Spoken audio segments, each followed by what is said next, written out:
Hi, my name is Sai-Wing Chan, and I'm a fourth-year medical student and clinical and translational research fellow in the Department of OBGYN and Reproductive Sciences here at the University of California in San Francisco. On behalf of Dr. Mitchell Rosen, my research mentor, as well as the rest of our research group, I'd like to thank the CTSI and the CTR Fellowship Program for giving me the opportunity to present our research on the various factors used to make decisions about fertility preservation among women with cancer. Every year, a growing number of reproductive age women who are diagnosed with invasive cancer will undergo surgery, chemotherapy, and radiation therapy in order to improve their chances at a full life. Now, with cancer survival rates on the rise, patient survivorship has received new emphasis. Our research is born out of the need to look beyond survival as the sole outcome of cancer therapies, to also consider the quality of life after treatment in cancer survivors. Previous studies have shown that cancer survivors have a significant interest in fertility preservation, but only a small percentage of women actually receive reproductive counseling services before undergoing cancer therapy. While referrals to fertility specialists are now beginning to increase, there's still only a narrow window of time before they begin cancer treatment. During this critical time, they must acquire key information that will aid in deciding whether or not to pursue fertility preservation. With the understanding that medical decision-making often involves input from various individuals in a patient's life, coupled with important information coming from a variety of sources, we sought to determine which external factors have the greatest influence on guiding decision-making surrounding fertility preservation in women diagnosed with cancer.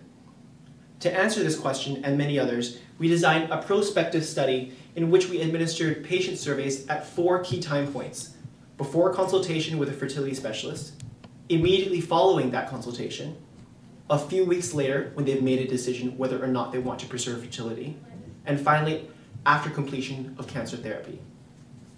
Over a 2-year time period, we recruited women aged 18 to 45 who were recently diagnosed with cancer, who presented for fertility preservation counseling.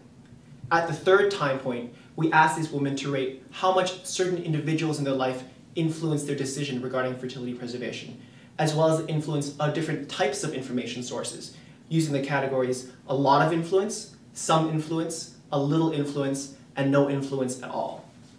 These responses were scored from 0 to 3, with 0 being no influence and 3 being a lot of influence. We found that, overall, a patient's partner had the greatest influence on whether or not they underwent fertility preservation, followed closely by the fertility doctor.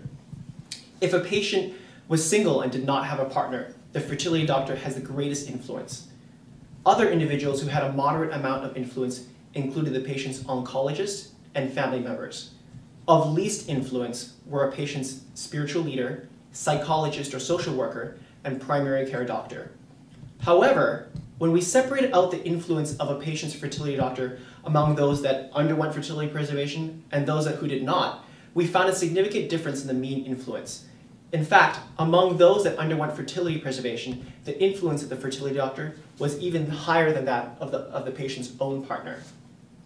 When examining potential information sources, the ones that had the greatest influence was a conversation with a member of the healthcare team and information from the doctor's office. Of least influence was information from television or radio sources. As part of our baseline survey, we also asked patients to rate on a scale of from 0 to 10, with 10 being maximum satisfaction, how satisfied they were with the fertility-related information materials they had gathered before their first consultation with a fertility doctor. We found that the mean satisfaction with these pre-consultation materials was only 4.4 out of 10. In a later survey, we also asked these women to rate from 0 to 10, with 10 being the maximum importance, how important it would be to get help gathering high-quality information prior to consultation. We found that the average importance was about 8 out of 10. In conclusion, these findings suggest that members of the healthcare team are not only the most important source of information used when making a decision about fertility preservation. In some cases, members of the healthcare team can be as influential or even more influential than a patient's own partner. Because of the urgency and stressful nature of this critical time, it may be helpful to patients to provide additional resources, particularly before consultation, in order to ease the decision-making process.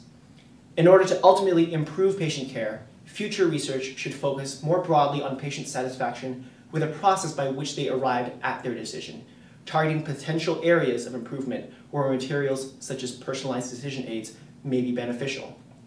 Again, I'd like to thank my mentor, Dr. Rosen, as well as the CTR Fellowship Program for giving me the opportunity to carry out this year of research. It's been a fantastic year, and I look forward to continuing this work in the future.